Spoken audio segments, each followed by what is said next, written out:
Good morning, may adlaw mga kaigalaan. Natay pagkitang video. Siguro nakakita na mo ani. Yung sobrang lutaw si Gwen Garcia sa iyang rally sa Biglanilla, Cebu. Doon sa Biglanilla, Cebu. Magtribuna siya doon. Ngayon, tuwang-tuwa siyang una. Maganda yung kanyang approach sa mga tao. Banatan siya ng mga sigaw Duterte. Ano pala to? Nasa edad na rin talaga kasi hindi niya naririnig yung mga sigaw ng mga tao. Hindi niya narinig kasi kahit anong niya sabi, hindi niya daw marinig. Katawa. Tanawan ninyo maigsoon. Tignan ninyo ha. Yan si Gwen Garcia. Ano sinabi niya dito? Maayong gabi, Biglanilla! Maayong gabi, sugat capital of the Philippines!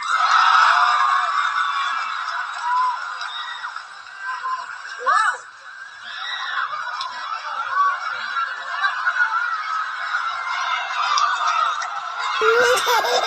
Sasayaw kasi.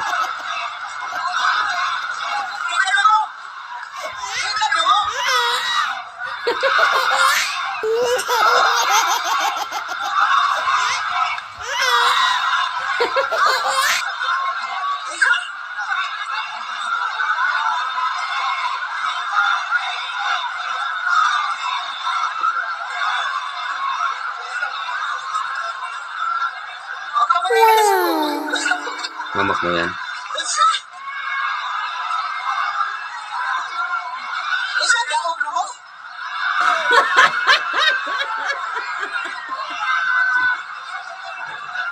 Ala, ipang-nervyos na kapagkanan mo, mga kapitan, mga SK, ugay kay announcement ko, naman yung mga diskurso, mga pagtinasa.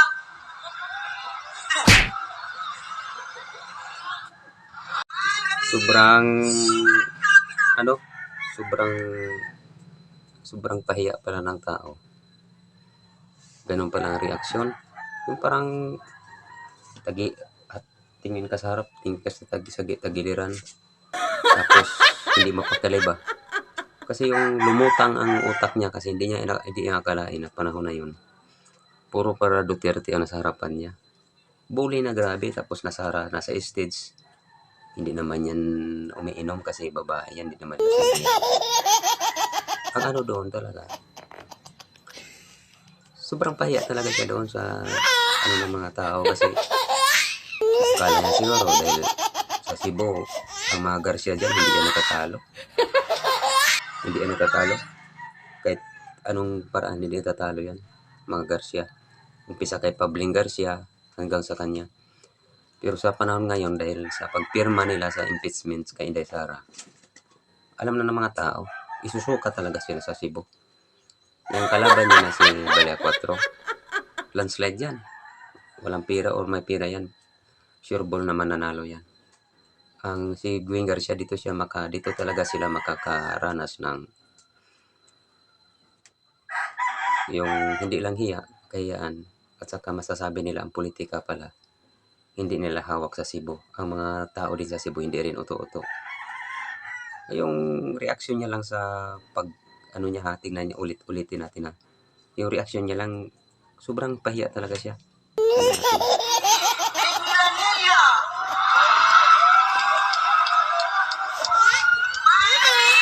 Sugat capital! Ganda pa ng ganda pa ng approach niya dyan oh.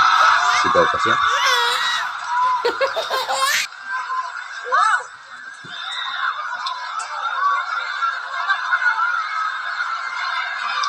Sasayawan niya pa konti.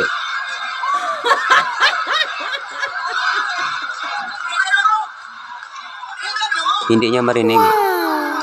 Pero una sinayawan niya. Ngayon na nag-Duterte hindi niya na marinig. Oh. Bungoy. Ano yan? Ba't hindi niya marinig? Kung nangyari sa'yo, hindi mo marinig. Oh, kayo lang nakaintindi, hindi ako nakaintindi. Ano? Una, panalo na kayo. Anak mo yan. Ay, buti naman yung itsura ng tao na pahiyaw. Palingon sa pabalik-balik yung sayaw. Ninerbus daw. Ninerbus daw yung mga kapitan. Pero sa totoo, siya ang ninerbus dyan. Ninerbus daw yung mga kapitan. Pero sa totoo, siya ang ninerbus daw. Tingnan mo yung galaw niya baga. Ganun paling-paling. Yung pahiya baga. Alam mo yung pahiya. Ganun ang nangyari sa kanya. Pahiyang-pahiya talaga. Kaya, tingnan natin ang mangyari sa Cebu. Talo yan. Abangan natin sa Mayo 12. Talo yan. Good luck. God bless you sa taga Cebu. Maganda yung ginawa ninyo. Natuto na rin kayo. Salamat po.